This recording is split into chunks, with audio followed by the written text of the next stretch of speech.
وَلَقَدْ يَسَّرْنَا الْقُرْآنَ لِلذِّكْرِ فَهَلْ مِن مُدَّكِرٍ۔ البتہ تحقیق ہم نے تو آسان کر دیا ہے اس قرآن کو نصیحت کے لیے، تو کیا کوئی ہے نصیحت پکڑنے والا؟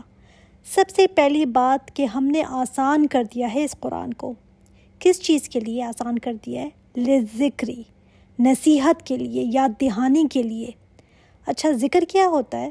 میں نے آپ کو پہلے بھی بتایا تھا کہ جس کا انسان کو پہلے سے پتہ ہو لیکن کسی وجہ سے وہ بھول گیا ہو، دنیا میں لگ گیا یا غفلت میں پڑ گیا تو اس کو بھول گیا وہ، تو جو اس کو ریمائنڈر دیا جائے وہ ہوتا ہے ذکر۔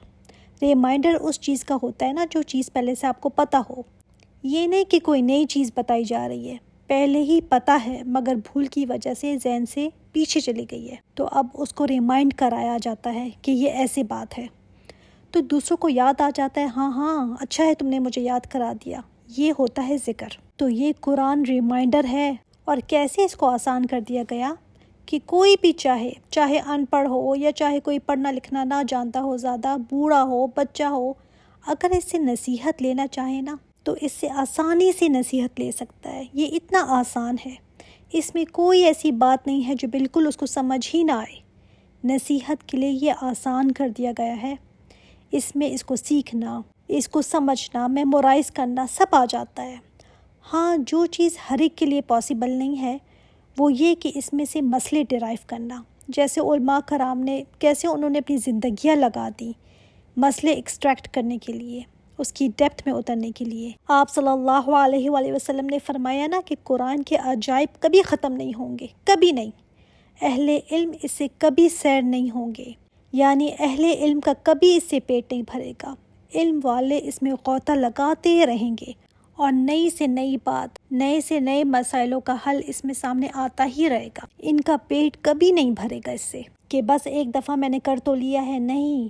جیسے امام شافعی نے ایک دفعہ ایک مسئلے کے لیے 300 مرتبہ قرآن کو پڑھا تب اس کا حل نکالا، لیکن جو عام سبق اس میں ہم نے لینا ہے کہ زندگی کیسے گزارنی ہے، جو ریمائنڈرز اس میں دیے گئے ہیں وہ سب کے لیے آسان ہیں، وہ سب کر سکتے ہیں۔ ہاں، اگر اس میں غور کرنا چاہو گے نا، اس کی گہرائی میں اترنا چاہو گے تو پھر چاہے 100 کورس بھی کر لو، حق ادا نہیں ہو سکتا۔ ہم یہ نہیں کہہ سکتے کہ میں نے کر لیا، کوئی نہیں کہہ سکتا کہ جتنے موتی تھے میں نے سب کے سب چن لیے، اب تو کچھ اس میں رہ ہی نہیں گیا۔ نہیں، ہر بار نئی سے نئی بات اس میں ملے گی۔ ابھی تو ہم خیر بالکل ہی بچے ہیں، اس میں ہم سٹوڈنٹس ہیں ابھی تو، لیکن جنہوں نے 2-3 مرتبہ پڑھ لیا ہے ان سے پوچھے نا کہ کتنا فرق آیا ہے پہلی مرتبہ پڑھنے میں اور پھر دوسری مرتبہ پڑھنے میں۔ تو علم والوں کا پیٹ کبھی اس سے نہیں بھرے گا، باقی تو بس ایسے ہی گزر جائیں گے۔ اچھا، کیا ہم اتنے کامل ہیں کہ ہمیں کبھی کسی ریمائنڈر کی ضرورت نہیں رہتی؟ ہر چیز مجھے یاد رہتی ہے یا بھول بھی جاتے ہیں؟ جو سمجھتے ہیں نا کہ ہم بھول جاتے ہیں تو پھر یہ ریمائنڈر چاہیے کہ بار بار کوئی یاد کرائے۔ تو اس قرآن سے بہتر تو کوئی اور ریمائنڈر ہو ہی نہیں سکتا۔ اس کو نہ چھوڑیے گا، پوری زندگی یہ آپ کو ریمائنڈ کراتا رہے گا، یا آپ کو یاد کراتا رہے گا، جنت جہنم بھی یاد کراتا رہے گا، اللہ تعالیٰ کے کیا احکامات ہیں یاد دلاتا رہے گا، نصیحتیں بھی یاد کراتا رہے گا، قیامت کی باتیں، اللہ تعالیٰ کی رضا کی باتیں سب یاد کراتا رہے گا، اللہ تعالیٰ کے فیصلے بھی آپ کو سناتا رہے گا۔ تو اس کو اس کے لیے آسان کر دیا گیا جو نصیحت لینا چاہے۔ فَهَلْ مِن مُدَّكِرٍ، تو کیا کوئی ہے نصیحت لینے والا؟ کوئی جو اس کی طرف آئے، اس سے نصیحت لے لے۔ یہ نہیں کہا گیا کہ کوئی ہے جو اس کو حفظ کر لے، یا کوئی ہے جو اس سے مسئلے نکالے، یا کوئی ہے جو اس کو میمورائز کر لے، کیونکہ اس کا اصل مقصد کیا ہے کہ اس سے نصیحت پکڑی جائے۔ حفظ بھی ہم اس لیے کرتے ہیں نا تاکہ جو چیز ہم یاد کر لیں تو ریمائنڈر ہی رہے۔ تو ضرورت اس کی نہیں ہے کہ بہت سارے حافظ ہوں یا اس پر بہت زیادہ تقریریں کرنے والے ہوں، یہ نہیں کہا گیا۔ نصیحت کون پکڑتا ہے؟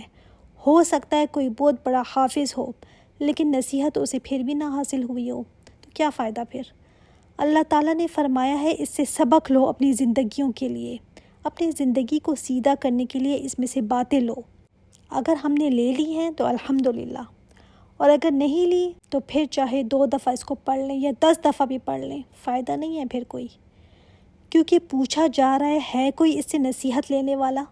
کذبت عاد فکیف کان عذابی ونذر، جھٹلایا قوم عاد نے، پھر دیکھو کیسا تھا میرا عذاب اور میرا ڈراوا۔ یہ بھی بہت ہی متکبر قوم تھی۔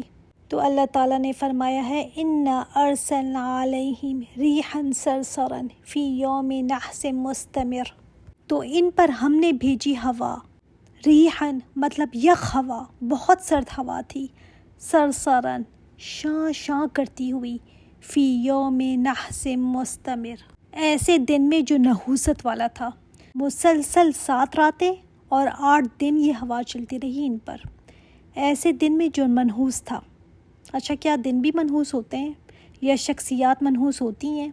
نہیں، پھر یہ کیوں کہا گیا کہ یہ دن منحوس تھا؟ اس لیے کہ جو ان کے اعمال تھے نا وہ منحوس تھے، اسی وجہ سے ان پر عذاب آیا نا۔ انسان کے جو اعمال ہوتے ہیں نا وہ کسی وقت یا کسی دن کو اس کے لیے منحوس بنا دیتے ہیں۔ سمجھ آئی آپ کو بات؟ دیکھیں، انسان کے اعمال ہی ہیں نا، کسی دن کو اس کے لیے منحوس بنا دے یا کسی دن کو اس کے لیے مبارک بنا دے، کسی دن کو اچھا بنا دے، کسی دن کو اس کے لیے منحوس والا بنا دے۔ تو دن میں یا وقت میں منحوست نہیں ہوتی، فلاں دن اس کا چہرہ دیکھ لیا تو میرا دن خراب ہو گیا، یا فلاں کو دیکھ لیا، نہیں، ہمارا دین بتاتا ہے کہ چیزوں میں نحوست نہیں ہوتی، انسان کے اپنے اعمال کی وجہ سے نحوست آتی ہے۔ جیسے سورہ یاسین میں لوگوں نے جب انبیاء کو کہا نا کہ آپ ہیں منحوس، تو انہوں نے جواب میں کہا تمہاری اپنی نحوست تو تمہارے اپنے گلے میں پڑی ہوئی ہے، یعنی تمہارے اپنے اعمال نحوست والے ہیں۔ اللہ تعالیٰ نے ان کو عذاب میں مبتلا کیا اور وہ دن ان کے لیے منحوس ثابت ہو گیا۔ بذات خود دن یا رات منحوس نہیں ہوتے، ہاں مگر وہ دن ہوا ان کے اپنے کرتوتوں کی وجہ سے۔ جو عمل اللہ تعالیٰ کو راضی کرنے والا ہو اس میں برکت ہوتی ہے نا، اس میں خیر ہوتی ہے، اور جو عمل اللہ تعالیٰ کو ناراض کرنے والا ہو اس عمل میں نحوست ہوتی ہے، کیونکہ اس کے برے اثرات ہوتے ہیں۔ اب جیسے 10 محرم کا دن ہے، وہ بنی اسرائیل کے لیے نجات کا دن تھا، اور فرعون اور اس کے لوگوں کے لیے وہ کیا تھا؟ نحوست کا دن۔ ایک کے لیے مبارک تھا اور دوسرے کے لیے عذاب بن گیا۔ تو ہم نہ دنوں کو دیکھیں گے نہ لوگوں کو دیکھیں گے، ہم اپنے اعمال کو دیکھیں گے کہ میرا عمل کیسا ہے۔ وہ عمل لے کر آتا ہے یہ مصیبت۔ ہم اپنے آپ کو دیکھتے نہیں ہیں اور پوچھنا شروع کر دیتے ہیں کہ آج کون آیا تھا، کس کی شکل آج میں نے دیکھ لی، کس کی نحوست پڑ گئی میرے کام پر، میرے گھر پر۔ اسی طرح سفر کے مہینے میں لوگ شادی نہیں کرتے، یا 13 تاریخ کو یا فلاں تاریخ منحوس ہے۔ بھئی آپ شادی کسی مہینے بھی کرو، اس میں سے نحوست کی چیزیں نکال دو، تو کیوں نحوست آئے گی؟ ہم اس دن کیا کیا عمل کرتے ہیں وہ ہمیں نظر نہیں آتا، ساری نحوست کی چیزیں ہم اسی دن کر رہے ہوتے ہیں۔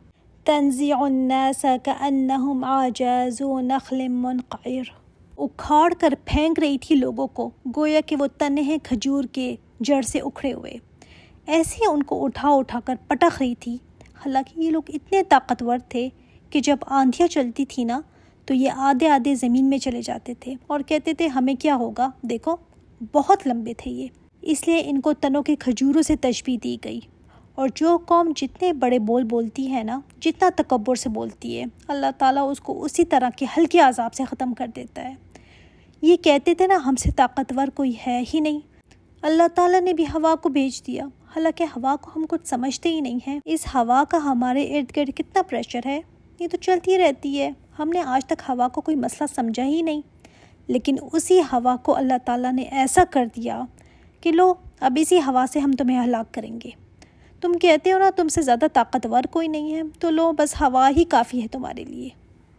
فَكَيْفَ كَانَ عَذَابِي وَنُذُرِ، پھر کیسا تھا میرا عذاب اور میرا ڈراوا، دیکھا تم نے ہم نے کیسے ان کو ہلاک کیا۔ وَلَقَدْ يَسَّرْنَا الْقُرْآنَ لِلذِّكْرِ فَهَلْ مِن مُدَّكِرٍ، پھر ہے اس سے کوئی نصیحت پکڑنے والا؟ اگر کوئی نصیحت حاصل کرنا چاہے تو ان واقعات میں بڑی نصیحت ہے، اور عقل مند وہی ہے کہ جو دوسروں پر بیتتی ہے نا اسے نصیحت لے لے۔ وہ ایک محاورہ ہے نا کہ خوش قسمت ہے وہ جو دوسروں کی حالت دے کر اپنی اصلاح کر لے، وہ تو بہت ہی بدقسمت ہے جس کو سمجھانے کے لیے اللہ تعالیٰ اس پر عذاب بھیجے کہ اب اس کو سمجھ آئے، وہ تو پھر بڑا ہی بدقسمت ہوا۔ خوش بخت ہے وہ جو انتظار نہیں کرتا کہ میرے اوپر آئے گا عذاب تو دیکھا جائے گا، نہیں نہیں، دوسروں کو دیکھ کر وہ عبرت لے لیتا ہے۔ اگر دوسروں سے عبرت نہیں لیتا نا تو پھر اللہ تعالیٰ اسی کو عبرت کا سامان بنا دیتا ہے۔ فَهَلْ مِن مُدَّكِرٍ، کوئی ہے نصیحت پکڑنے والا؟ كَذَّبَتْ ثَمُودُ بِالنُّذُرِ، جھٹلایا سمود نے ڈراووں کو۔ اللہ تعالیٰ نے کتنے ڈراوے بھیجے، کتنی وارننگز بھیجی ان کی طرف، کتنی باتیں بتائیں، کس کس طرح سے سمجھایا گیا، لیکن انہوں نے سب ہی جھٹلا دیا۔ فقالوا، انہوں نے کہا، ابشرا منا واحدا نتبعہ، یہ ایک انسان ہی تو ہے ہم میں سے، ہم اس کی پیروی کریں گے۔ پہلا اعتراض کیا گیا، ابشرا منا، ہم میں سے یہ ایک انسان ہی تو ہے، ہم اس کی پیروی کریں گے۔ دوسرا اعتراض، واحدن، یہ تنہا اکیلا ہے، یہ اس کے پیچھے ہم چل پڑیں۔ یاد رکھیں، حق کی پہچان کبھی یہ نہیں ہوتی کہ سب کر رہے ہیں تو وہی ٹھیک ہے، وہی حق ہے، سارے ہی تو کر رہے ہیں۔ یہ کون سا لاجک ہے کہ سبھی کر رہے ہیں تو بات ٹھیک ہی ہوگی؟ کیا یہ کرنے سے بات حق ہو جاتی ہے؟ انہوں نے بھی یہی کہا، سارے ایک طرف ہیں، ہم کیا اس اکیلے کے پیچھے چلنا شروع کر دیں؟ نہ تو حق کا کرائٹیریا یہ ہے کہ چونکہ میجورٹی اس طرف ہے تو ٹھیک ہے، یہ حق ہی ہوگا، نہ حق کا کرائٹیریا یہ ہے کہ مائنورٹی اس کے ساتھ ہے، بلکہ جو اللہ اور رسول نے بتا دیا بس وہی حق ہے۔ بس ہم نے یہ نہیں دیکھنا کہ لوگ کس طرف زیادہ ہیں تو حق ہو گیا، نہیں، یا دوسری طرف لوگ کم ہیں تو یہ حق ہو گیا، نہیں۔ لوگ سمجھتے ہیں کہ چونکہ لوگ اس طرف زیادہ ہیں تو کیا سب پاگل ہیں؟ کیا ان کو سمجھ نہیں آتی کہ کس طرف جا رہے ہیں؟ کیا ان کو نہیں پتہ؟ آپ کو زیادہ پتہ ہے۔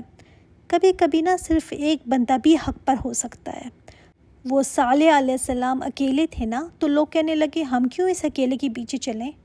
اِنَّا اِذًا لَفِي ضَلَالٍ وَسُعُرٍ، اگر ہم اس کے پیچھے چلتے ہیں تو ہم تو بڑے ہی گمراہی اور دیوانگی میں ہوں گے، ہمارا دماغ خراب ہے، ہم اس کے پیچھے چلیں گے، اس اکیلے کے پیچھے، ہم کوئی پاگل ہیں، جنونی ہیں، اس ایک کے پیچھے ہم چل پڑیں، پھر تو ہم بڑے ہی پاگل ہوں گے۔ انشاءاللہ تعالیٰ آگے ہم کچھ اور انباء رسول دیکھیں گے۔ سبحانک اللہم و بحمدک، اشہد ان لا الہ الا انت، استغفرک و اتوب الیک۔ السلام علیکم ورحمۃ اللہ وبرکاتہ۔